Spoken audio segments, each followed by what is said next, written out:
Hello, hello, Moshi Moshi. My name's Hans, father of plants, hoarder of teal bricks, and builder of Legos.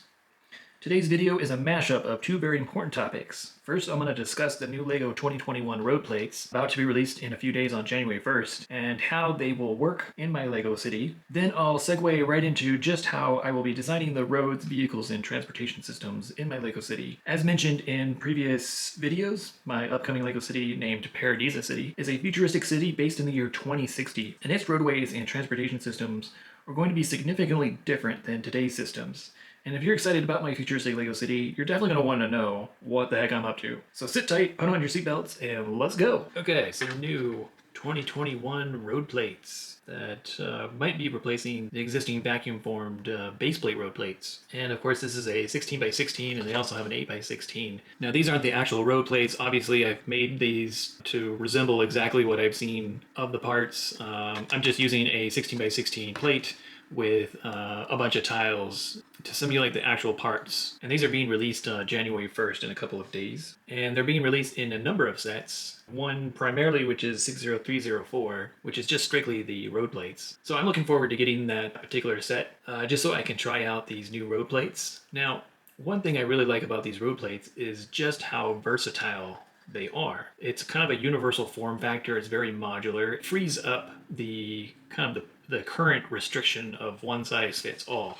So if you look at the current base plate road plates, you only had four options: a straight, a T-section, the curves, and then the cross section. And you were pretty much stuck with this width of a road. It could only be on a base plate, which was flat on a table. You couldn't really do angles or add extra lanes, or maybe if you wanted a narrow road, or maybe you wanted a wider road, you couldn't really do that. Another thing that I found quite bothersome is the fact that when LEGO has been making all their modulars already have sidewalks, and it's on a base plate, and then the roads themselves have room for a sidewalk. And so a lot of people, rather than saying shifting this whole building around on the original base plate, they're just making these sidewalks that are extra wide. And to me, it doesn't really make a whole lot of sense, because on a minifigure scale, everything's compactified, and it just kind of is really awkward and weird that you've got apartment buildings within the modulars.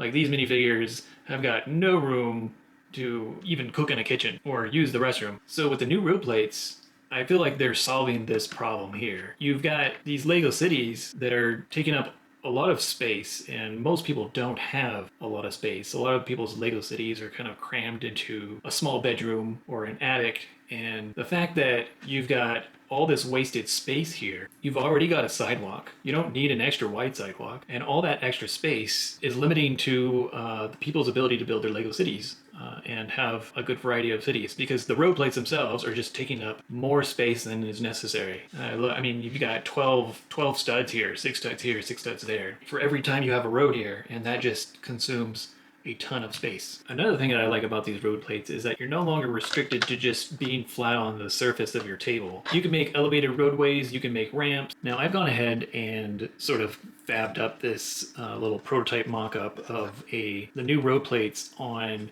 a ramp setup. It's simple. It's just a brick with a Technic pin on it, and using these Technic plates right there. And the nice thing is that now these new road plates, it's quite easy to do this sort of thing, and you can change the angle to however you like, which is really beneficial, because I've seen some prefabbed ramp pieces that LEGO made in, I think, the early 2000s, and I've seen some people try to use those, and their streets are like so steep that as soon as you get a car that drives right up to it, its front bumper just crashes right into the ramp. So the nice thing is that you can actually build a series of these road plates with varying degrees of angles that can accommodate a car that can drive right up it, so it'll kind of have like a curve to it. So I'm very excited about this new versatile feature that we can do. And another thing I'm excited about, but also slightly disappointed, is the future possibility of incorporating angled roads into your cities. Like roads where it's 45 degrees, or even 22.5 degrees, or 30 degrees, or 60 degrees. You can't really do that just yet. You can't use this piece here.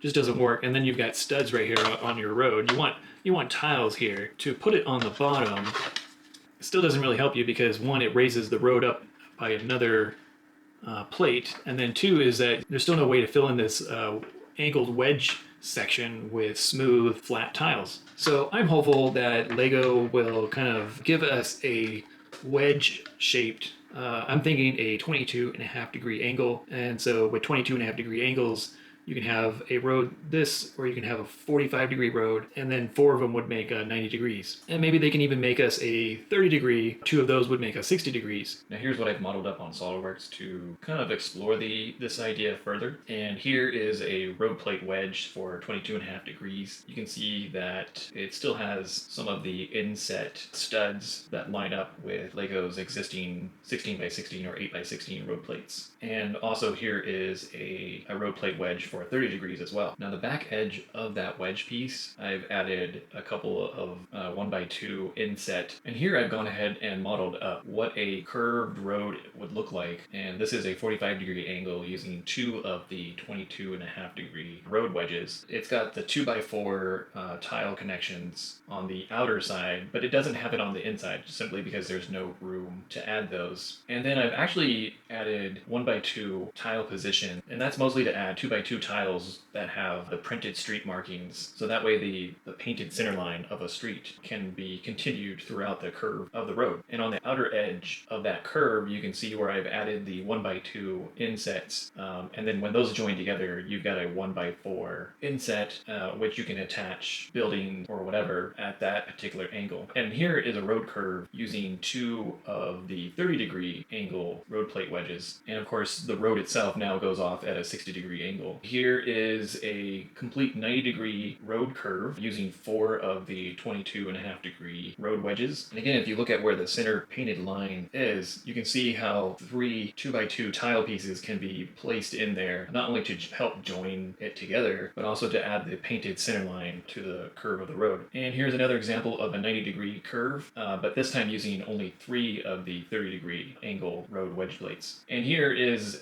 what I've modeled up to be a joggle in the road, just using 3 of the 30-degree angle road plates. And if you were to use 4, 2 on the left and 2 on the right, the joggle in the road would actually keep the road going straight, but just offset it a little bit. But in this case, not only is the road joggled, but it is veering off at a different angle. I think these road plate wedge concepts meet the requirements of a Lego piece that is very versatile and can be used in numerous ways. I see these road wedge plates being used not only just for roads themselves, but maybe roof pieces or spaceship wings, miniature star destroyers, and maybe you can even stand them up on end and build structures that way. So yeah, I think there's a lot of potential in this concept, and I would love to see Lego come out with something like this. This would give us the curves and the roads that we want, but also give us something we've never been able to do before, which is to have angled roads in our cities and make our cities a little more dynamic rather than the cookie cutter rectangular grid. And I've seen several instances where other YouTube channels who have implemented angled roads into their Lego cities. I saw somebody where they cut up road plates. A lot of people are using the Mills road plate system, which that's great, except that it's very brick and labor intensive to build and probably really costly. So another reason why I like these new road plates is that you get a lot of the customizability that, say, the Mills road plate gives you, but without all that increased cost and time and energy that's spent into building these Mills road plates. Another thing I wanted to demonstrate with these new road plates is how could I build a Lego road corner as is without Lego ever having made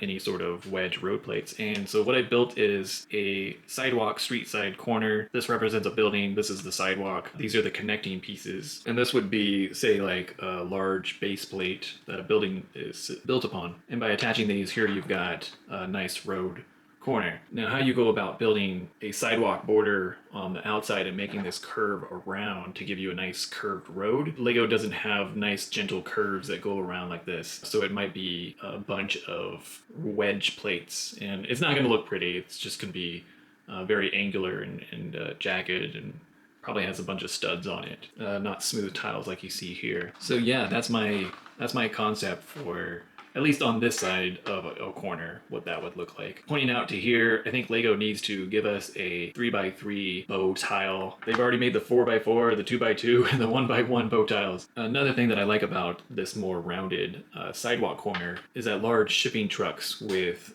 trailers can now round around this corner a lot easier. What is Lego going to do with the existing vacuum formed base plates that all the large 32x32 buildings are built upon? Are they going to switch over to just a standard regular plate? And so some people were concerned that these types of plates don't slide around very well on a table because the bottom is not as smooth.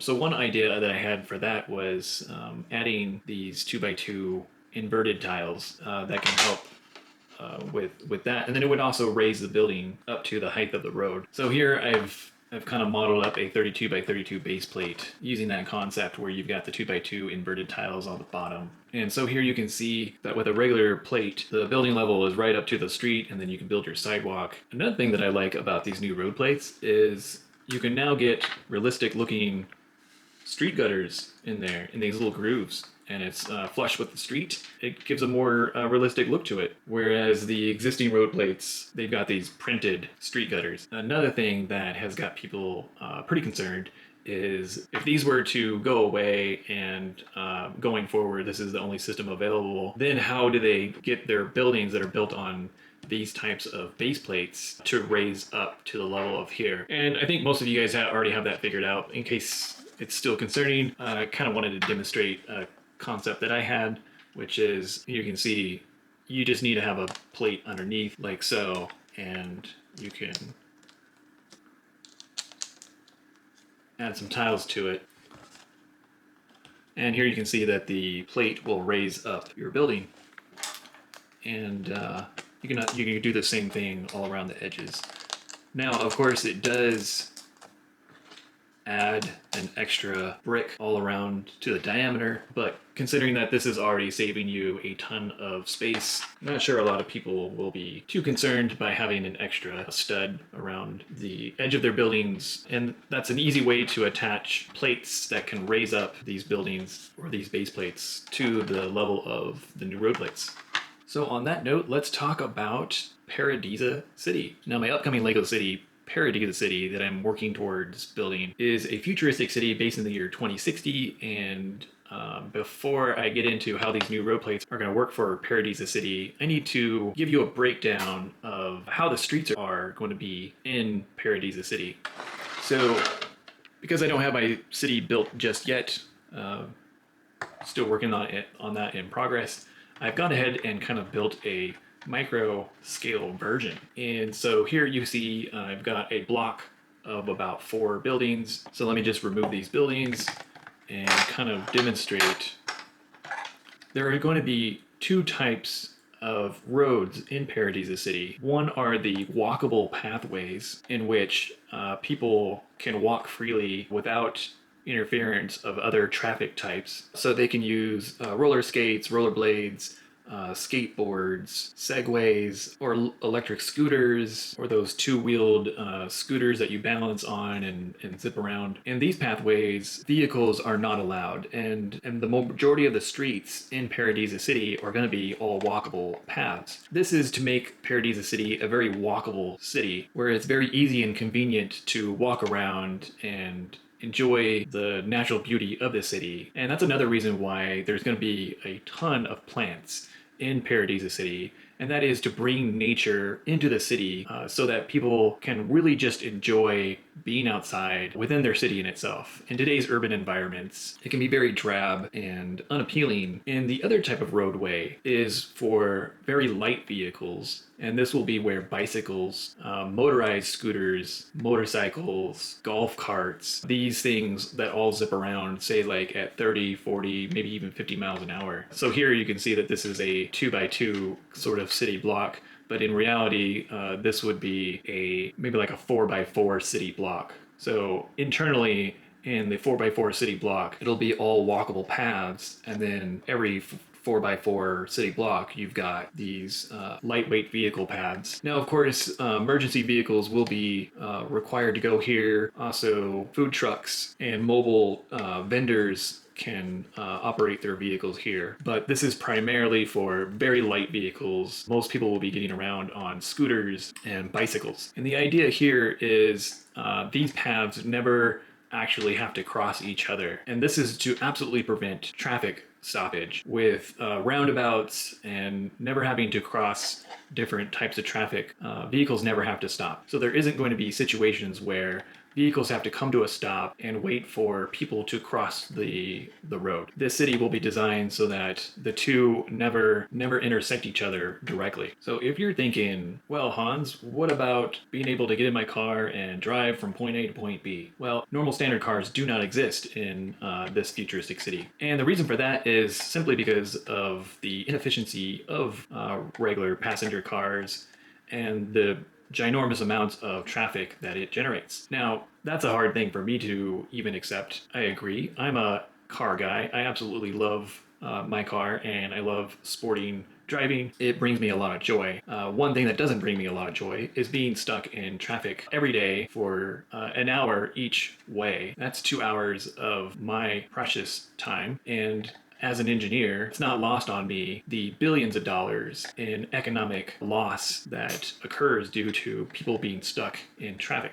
And not to mention the environmental impact that everybody being stuck in traffic causes, the waste of time and the mental friction and stress that it induces on the happiness of people. And a much more efficient system of transportation is implemented in Paradisa City. But the first thing is to get people to walk around in the city as much as possible. And by having that, you get people who are much more active. And in order to meet the needs of that, it's going to require that much more of the resources that people need, such as convenience stores and grocery stores, are very close to where they live, so that they don't have to travel far distances to get groceries. So in Paradisa City, there are going to be a ton of very small grocery stores and convenience stores in every major block, so that it's absolutely as close to where people live as possible. So the walkable paths are for people who just need to go somewhere very close by. Maybe they only need to walk about 3 blocks or 4 blocks, and that's fine. And they've got their electric bicycles, and they've got their scooters, and if they've got to go maybe say like 4 or 5 or 6 blocks, they can get on an electric scooter or a go-kart or a motorcycle and just zip on down there. I have been developing these concepts for the last 5 years as I've become massively aware of the implications and negative effects of how cities are developed and designed with the existing roads and cars, and their impacts to human health and the environment and the overall efficiency of things. And as an engineer, I absolutely love efficiency, not just in cost, but in time and energy and human happiness. So this leads me to the second mode of transportation system that is going to be in Paradisa City, and that is, okay, well, how do shipping, delivery, emergency, and service vehicles get around in my city? And if you've seen my previous videos on my Paradisa City Hospital, you'll notice that it had a basement, and that is where the ambulances arrived.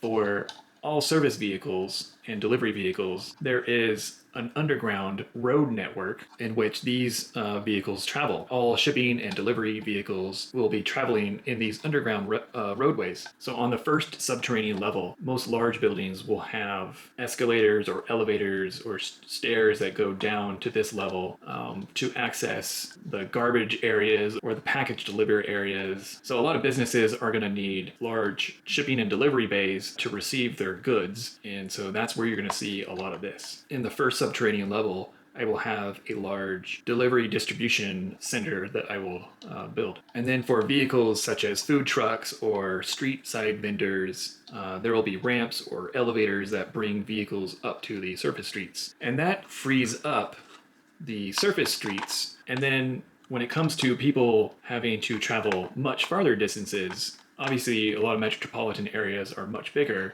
There is another mode of transportation. Moving back to the surface street level, this is where the new road plates come in. Now, I was already planning to not use the existing vacuum-formed baseplate road plates simply because they're just too wide. And so this being a futuristic city with mostly walkable paths and then of course also very light vehicle pathways, I don't need those giant road base plates. So several months ago, before the new road plates were unveiled, I had already been doing some mock-ups of my street concepts. Okay, and here is a mock-up of the walkable pathways that are going to be in Paradisa City. But before I start talking about that, I do want to go back to this really quickly and say that I've been developing these futuristic transportation concepts for the last 5 years.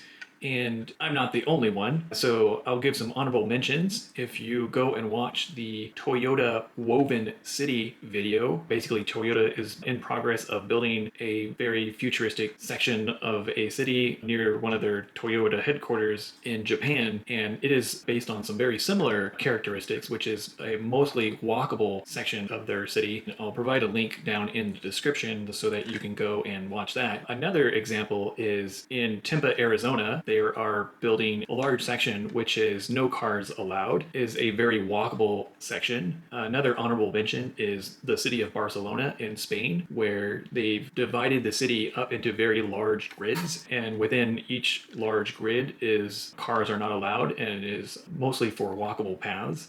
And now moving on to my walkable paths. And as you can see here, I've got some minifigures that are just walking along.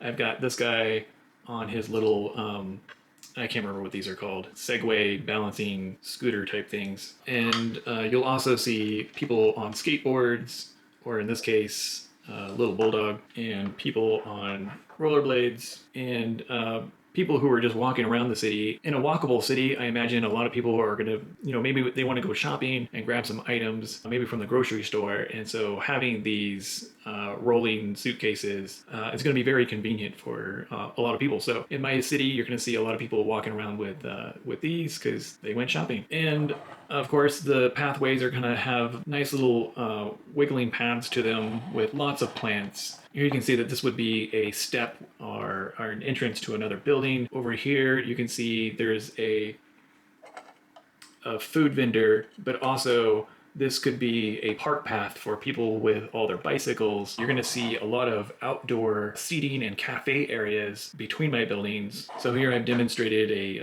an outdoor section with chairs and tables for people to enjoy their espresso or just chill and read something on the iPad or something like that. So I absolutely love this concept. As my Paradisa City grows and develops, I can't wait for this to be fully envisioned. And here is the other type of roadway that's going to be for light vehicles that I mocked up. Now this I mocked up several months ago, and this I mocked up just a couple of days ago. And this is for the light vehicles, so you're going to see motorcycles and you're going to see lots of scooters, and this will be how a lot of the security and police services will get around. Here we got another delivery guy, and these guys will be zipping along at 30 or 40 miles an hour, very much how like you see in a lot of the Southeast Asian countries. And there will be tons of bicycles. Oh, and I should also say Europe. Europe has a lot of scooters.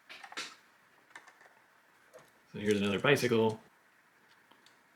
You'll also see a lot of food vendor carts. And on these pathways, you'll also see a bunch of golf carts or go-karts. And there might even be some passenger versions of these golf carts. So like if maybe you don't have a scooter and you just hail a ride with a golf cart. Okay, and that's where these road plates will come in. And that is for these particular types of roads, these new road plates are perfect. As you can see here,